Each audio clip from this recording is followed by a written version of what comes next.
Hello বন্ধুরা, শুভ সকাল। আজ রোববার, আমরা যাচ্ছি পিকনিকে। তোমরা কে কে যাবে পিকনিকে? চলে এসো। আমাদের পুরো ফ্যামিলি যাচ্ছি, বাড়ির ফ্যামিলি। দেখে নাও সব ফ্যামিলিকে।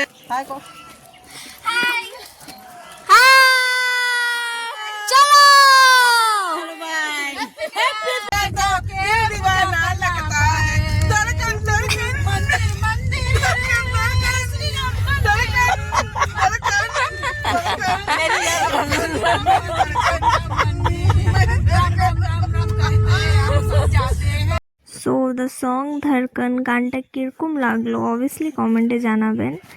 সো আমরা কই আসছি আপনারা তো জানেনই, আমরা আসছি পিকনিকে। আপনারা যদি জানতে চান আমরা কোন জায়গায় আসছি তো প্লিজ কমেন্ট করো, আমি বলে দিব।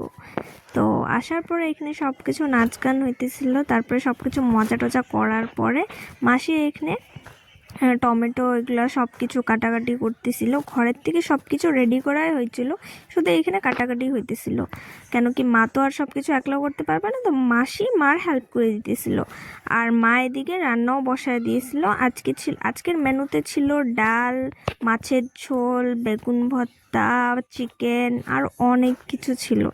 তো আরও যদি কিছু রেসিপি দেখতে চান তো প্লিজ কমেন্ট করে দিও, আমি রেসিপি শেয়ার করে দিব। এইখানে মাছের ঝোলের রেসিপি দেখতে থাকো যে মা কিরকম করে বানিয়েছে।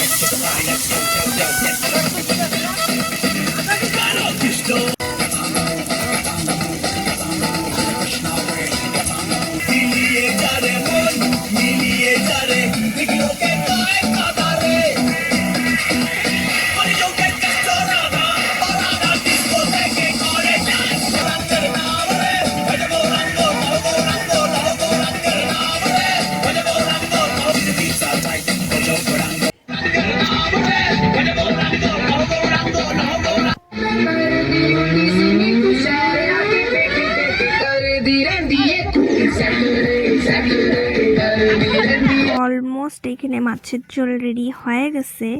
আর মা বাঁধাকপিও বানাইছিল, যেটা আমি ওটার রেসিপি তো আর আমি এইখানে কিছু করি নাই। কেন কি বাঁধাকপির রেসিপি অলরেডি ইউটিউবে দেওয়া আছে, যদি কেউ দেখো নাই তো আমার ইউটিউবে যায় দেখতে পারো। এখানে বাঁধাকপি হয়ে গেছে, মাছের ঝোল হয়ে গেছে, and the most important thing is chicken এইখানে হইতেছিল। চিকেনের রেসিপিও দেওয়া হয়েছে। চিকেনের যদি আরও অন্য কিছু রেসিপি আপনারা দেখতে চান তো আমি শেয়ার করে দিব। আর এখানে বেগুন ভর্তাও ছিল, যেটা মাসি বানাই দিতেছিল। বেগুন ভর্তা হওয়ার পরে আমরা যেখানে পিকনিকে গেছিলাম ওইখানে অনেক একটা বড় মেলাও বসছিল, তো আমি ভাবলাম আপনাদেরকেও দেখাই দিই। মেলা টেলা দেখার পরে এইখানে মাসি চিকেন টিকেন নিয়ে এমনি হাসি দামালি আমরা করতেছিলাম বসে। তারপরে ওইটা করার পরে এটা সব কিছু হওয়ার পরে আমার তো খিদা লেগে গেছিলো গাইস। আমি তো সবার আগে খাইয়ে নিছি। খাওয়ার পর এখন আমি আমার তো খাওয়া হয়ে গেছে, তো এখন আমি সবার সাথে এমনি ইয়ার্কি করতেছিলাম। শুনো কিরকম হয়েছে, আমি রান্না করছি। হ্যাঁ তুমি রান্না করো নাই, রান্না আমি করছি। এরা সবাই কাটাকাটি রেডি করে দিচ্ছে, আমিও রেডি করছি, কাটছি, রাখছি। রান্নাটা আমার জন্য ঠিকই আছে, নর্মাল ঝাল দিচ্ছি। এখন এদের জন্য হয়তো ভালো লাগবে না, ঝাল খায়। একদম ঝাল হয় নাই, কেন কি আমার দিদি একদম ঝাল খায় না। আর ঝাল না হলে যেটা ভালো লাগে না। তো খাওয়া দাওয়া শেষ হওয়ার পর এখন আমরা যাচ্ছি ঘরে। তো আজকে